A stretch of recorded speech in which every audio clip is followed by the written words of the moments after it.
The Journey of the King. One day the king turned to the woman that danced and said to them, "Dance no more." And those that bore the wine in jeweled cups he sent away. The palace of the king Ibalon was emptied of sound of song, and there rose the voices of heralds crying in the streets to find the prophets of the land. Then went the dancers, the cupbearers, and the singers down into the hard streets among the houses, pattering leaves, silvern fountain, and summer lightning. The dancers whose feet the gods had not devised for stony ways, which had only danced for princes. And with them went the singer, soul of the south, and the sweet singer, dream of the seas, whose voices the gods had attuned to the ears of kings. And old Istan, the cupbearer, left his life's work in the palace to tread the common ways. He that had stood at the elbows of 3 kings of Zarkanadu, and had watched his ancient vintage feeding their valor and mirth as the waters of Tondaras feed the green plains to the south. Ever he had stood grave among their jests, but his heart warmed itself solely by the fire of the mirth of kings. He, too, with the singers and dancers, went out into the dark. And throughout the lands the heralds sought out the prophets thereof. Then one evening, as King Elbalon sat alone within his palace, there were brought before him all who had repute for wisdom, and who wrote the histories of the times to be. And then the king spake, saying, "The king goeth upon a journey with many horses, yet riding upon none. When the pomp of travelling shall be heard in the streets, and the sound of the lute, and the drum, and the name of the king. And I would know what princes and what people shall greet me on the other shore in the land to which I travel." Then fell a hush upon the prophets, for they murmured, "All knowledge is with the king." Then said the king, "Thou first, Samahan, high prophet of the temple of gold in Erzon, answer, or thou shalt write no more of the history of the times to be, but shalt toil with thy hand to make record of the little happenings of the days that were, as do the common men." Then said Zaman, "All knowledge is with the king. And when the pomp of travelling shall be heard in the streets, and the slow horses whereupon the king rideth not go behind the lute and drum, and then, as the king well knoweth, thou shalt go down to the great white house of kings, and, entering the portals where none are worthy to follow, shalt make obeisance alone to all the elder kings of Zarkandu, whose bones are seated upon golden thrones, grasping their scepters still. Therein thou shalt go with robes and scepters through the marble porch, but thou shalt leave behind thee thy gleaming crown, that others may wear it, and as the times go by, come in to swell the number of the 30 kings that sit in the great white house on golden thrones. There is one doorway in the great white house, and it stands wide with marble portals, yawning for the kings. But when it shall receive thee, and thine obeisance hath been made because of thine obligations to the 30 kings, thou shalt find at the back of the house an unknown door, through which the soul of a king may just pass. And leaving thy bones upon a golden throne, thou shalt go unseen out of the great white house to tread the velvet spaces that lie among the worlds. Then, O king, it were well to travel fast, and not to tarry about the houses of men, as do the souls of some who still bewail the sudden murder that sent them upon the journey before their time, and who, being yet loth to go, linger in dark chambers all the night. These, setting forth to travel in the dawn, and travelling all the day, see earth behind them gleaming when evening falls, and again are loth to leave its pleasant haunts, and come back again through dark woods and up into some old love chamber, and ever tarry between home and flight, and find no rest. Thou wilt set forth at once, because the journey is far and lasts for many hours. But the hours on the velvet spaces are the hours of the gods, and we may not say what time such an hour may be, if reckoned in mortal years. At last thou shalt come to a grey place filled with mist, with grey shapes standing before it, which are altars, and on the altars rise small red flames from dying fires that scarce illume the mist. And in the mist It is dark and cold because the fires are low. These are the altars of the people's faiths, and the flames are the worship of men. And through the mists the gods of old go groping in the dark and in the cold. There thou shalt hear a voice cry feebly, Jrny, Jrny, Lord of the thunder, where art thou? For I cannot see. And a voice shall answer faintly in the cold, O maker of many worlds, I am here. And in that place the gods of old are nearly deaf for the prayers of men grown few. They are nigh blind because the fires burn low upon the altars of men's faith, and they are very cold. And all about the place of mist there lies a moaning sea, which is called the Sea of Souls. And behind the place of mist are the dim shapes of mountains, and on the peaks of one there glows a silvern light that shines in the moaning sea.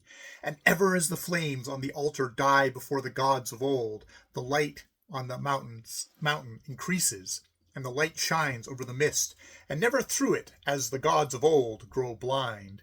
It is said that the light on the mountain shall one day become a new god, who is not of the gods of old.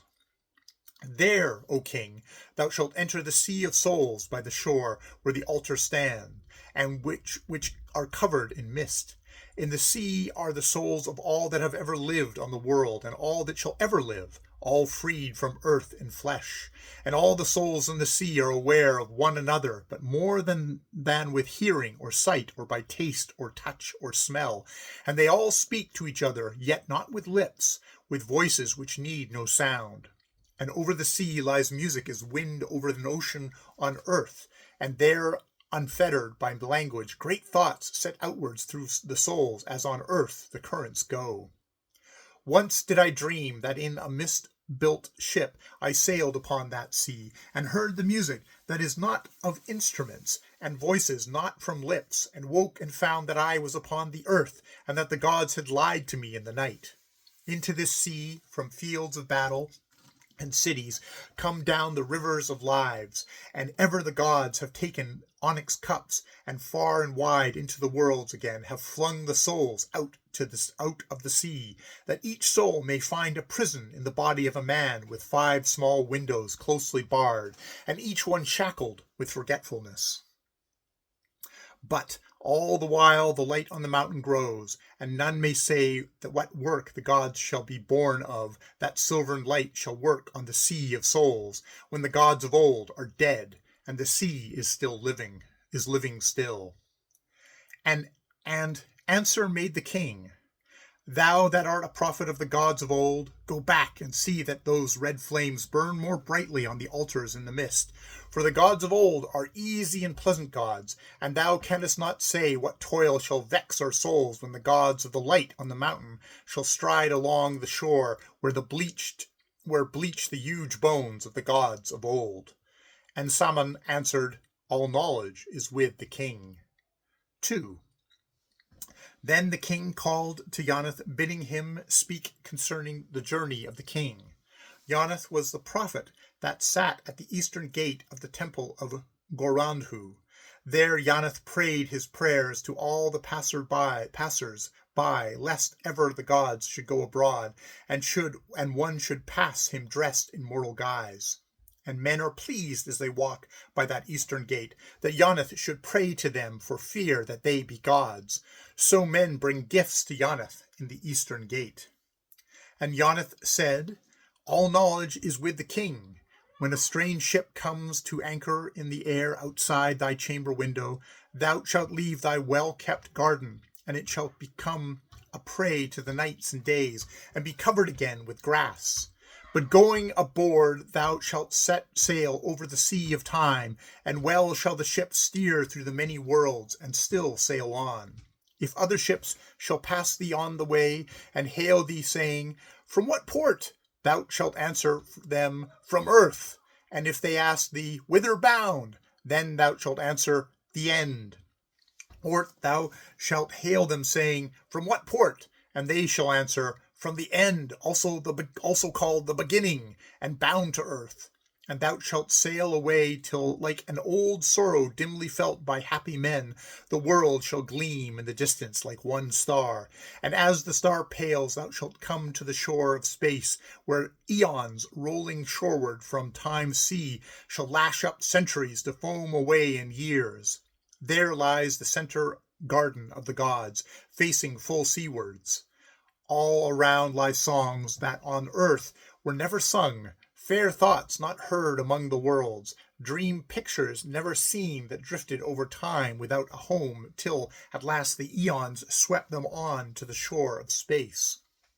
And in the center garden of the gods bloom many fancies. Therein once some souls were playing where the gods walked up and down and to and fro, and a dream came in more beauteous than the rest on the crest of a wave of time. And one soul, going downwards to the shore, clutched at the dream and caught it. Then over the dreams and stories and old songs that lay on the shore of space, the hours came sweeping back, and the centuries caught the soul and swirled him with his dream far out to the sea of time. And the eons swept him eastwards and cast him into a palace with all the might of the sea and left him there with his dream. The child grew to a king and still clutched at his dream till people wondered and laughed.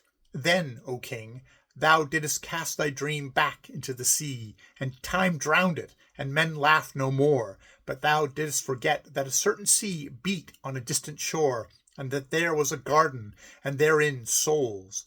But at the end of the journey that thou shalt take, when thou comest to the shore of space again, thou shalt go up to the beach, and coming to the garden gate that stands in the garden wall, shalt remember these things again. For it stands where the hours assail not above the beating of time, far up the shore, and nothing altereth there. So thou shalt go through the garden gate, and hear again the whispering of the souls when they talk low where sing the voices of the gods. There with kindred souls thou shalt speak as thou didst of yore, and tell them what befell thee upon the tides of time, and how they took thee, and made of thee a king, so that thy soul found no rest. And there in the center garden thou shalt sit at ease and watch the gods, all rainbow-clad, go up and down and to and fro on the paths of dreams and songs, and shalt not venture down to the cheerless sea, for that which a man loves most is not on this side of time, and all which drifts on its eons is a lure. All knowledge is with the king. Then said the king, Aye, there was a dream once, but time hath swept it away.